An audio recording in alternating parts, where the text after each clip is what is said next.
নিয়াত শোন, আঙ্গ করো 3 দিন ধরে খানা নাই, এই জিনিসটা বেচা বাজারে কয়টা খানা লই একগা।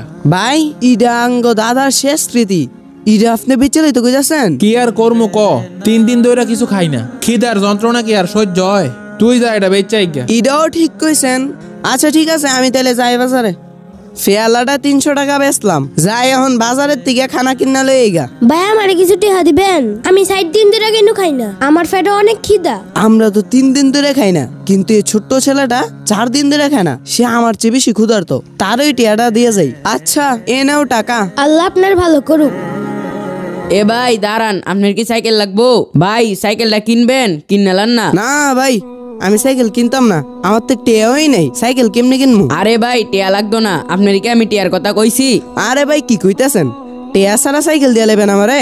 আচ্ছা ভাই আপনি সাইকেলটা নেন, আপনার সাইকেলটা বেচে যখন ইচ্ছা টাকা দিয়ে যায়েন। আচ্ছা ভাই ঠিক আছে, আপনি যেহেতু স্ব ইচ্ছা আমার সাইকেলটা দিয়া লাইতে চাইতেছেন, তাহলে দেন। আচ্ছা আমি ওখানে যাই তাইলে। ভাই সাইকেলটা কি আপনার? ভাই সাইকেল তো আমার অনেক পছন্দ হয়েছে, সাইকেলটা বেচবেন নাকি? ভাই প্রতিদিন তো আমার মাদ্রাসার যাওয়ান লাগে, পাওয়া আইটা গেলে অনেক সময় লাগে এবং কষ্ট হয়। ভাই লন 60,000 টাকা রাখেন, না কইরেন না ভাই, সাইকেলটা দিয়ালেন আপনি। আরে ভাই আপনি এমনি কইতাছেন? আচ্ছা নেন সাইকেল, আমি তাইলে যাই। কি রে তোর এতদি খানা নাই, আর ওই কাছের ফেয়ালাটা কো, ওই ফেয়ালাটা কি বেচছত? হ ভাই বেচছি, এই নেন টাকা। কি রে এনো এত টাকা, ফেয়ালাটা এত টাকা বেচছত? ভাই ঘটনা তো একটা ঘটছে, আপনি যে এই জিনিসটা দিচ্ছেন ব্যস্ত, এটা আমি বেচা রাস্তা দিয়ে আইতে এক ফকিরের লগে আমার দেখা হয়। ভাই আমারে কিছু টিহা দিবেন। আরে ভাই টিয়া লাগতো না। ভাই সাইকেল তো আমার অনেক পছন্দ হয়েছে। তারপরে সেই সাইকেল বেচা এই 4,000 টাকা আমি আনছি। সুবহানাল্লাহ।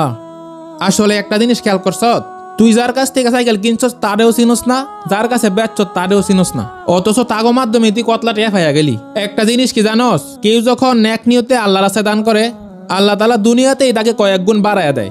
আর তুই তো এমন অবস্থায় দান করছত, এমন অভাবের সময় দান করছত, আমরা নিজেরাই তো ক্ষুধার যন্ত্রণা সহ্য করতে পারতাছি না, তুই সেই সময় দান করছত।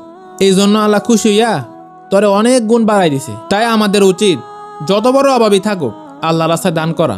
আল্লাহর রাস্তায় দান করলে আল্লাহ তাআলা অবশ্যই এর চেয়ে উত্তম কিছু দান করবে।